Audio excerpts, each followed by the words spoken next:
I recently did a video on Ozempic, but now I want to do a video on Mounjaro. Now, Mounjaro is a very similar medication. Apparently, in several studies, it works a little bit better than Ozempic, more weight loss, less time.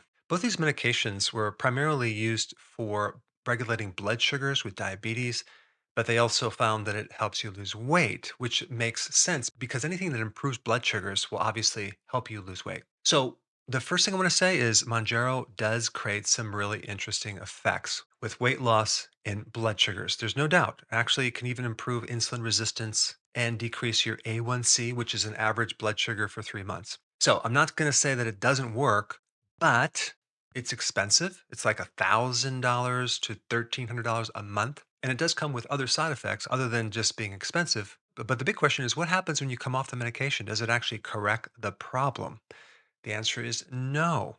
You have to keep taking it for it to work. Do you end up taking it the rest of your life? Is it healthy? What are the long term effects? Well, we don't know. But the short term effects are the following: nausea, vomiting, diarrhea, constipation, gastroparesis, which is a situation where your stomach is a bit paralyzed. Food goes through very, very slowly.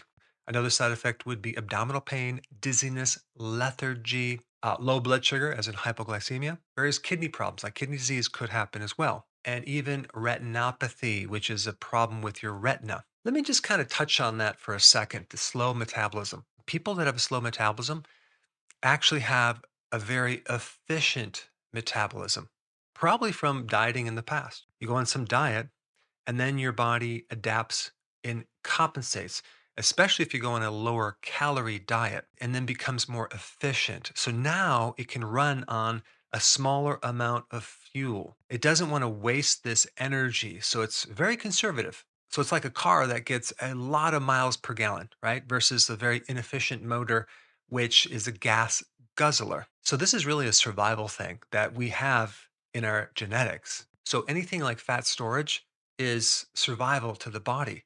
And so anytime you try to lose weight, the body will resist it because you're getting rid of this potential survival. So when we use a drug to bypass this whole mechanism to try to help you lose weight, you really have to understand what's happening to the body internally. You're artificially mimicking these two hormones because these drugs act to mimic two different hormones that are in your small intestine. One is called GLP-1 and the other one is called GIP.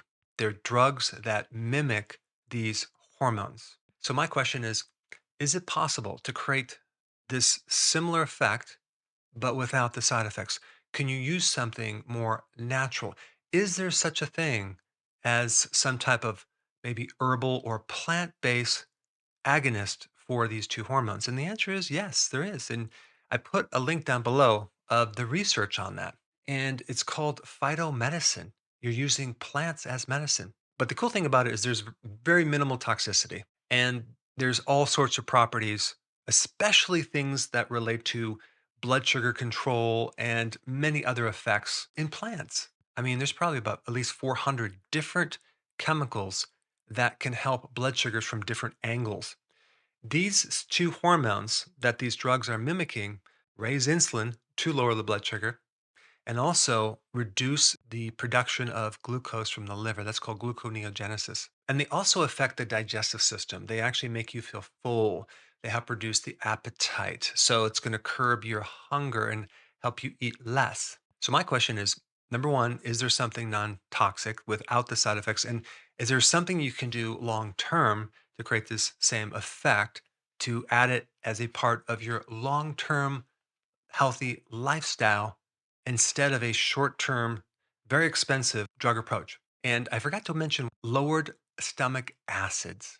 So when you start lowering your stomach acids, that's going to create all sorts of issues with ability to digest protein, absorb minerals, kill pathogens. So there's a whole series of consequences that can happen just from that. So I always like to think long term. Is that the best long term solution for a person? I understand that your metabolism might be very efficient and it's more difficult. And this is part of the phytomedicine data. So there's four herbs that can create this effect. Number one, berberine. Number two, curcumin. Number three, cinnamon. Number four, Panax Ginseng. Now, I'm not recommending taking all of these.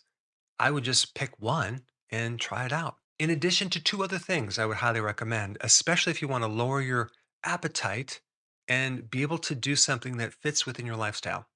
And that is this, the healthy version of the ketogenic diet, which is a low carb diet with intermittent fasting. That ultimately is a wonderful way to correct problems with your blood sugar and help you lose weight and keep it off. Now, if you want to know how to do healthy keto with intermittent fasting in a very simple video, you should watch this one right here.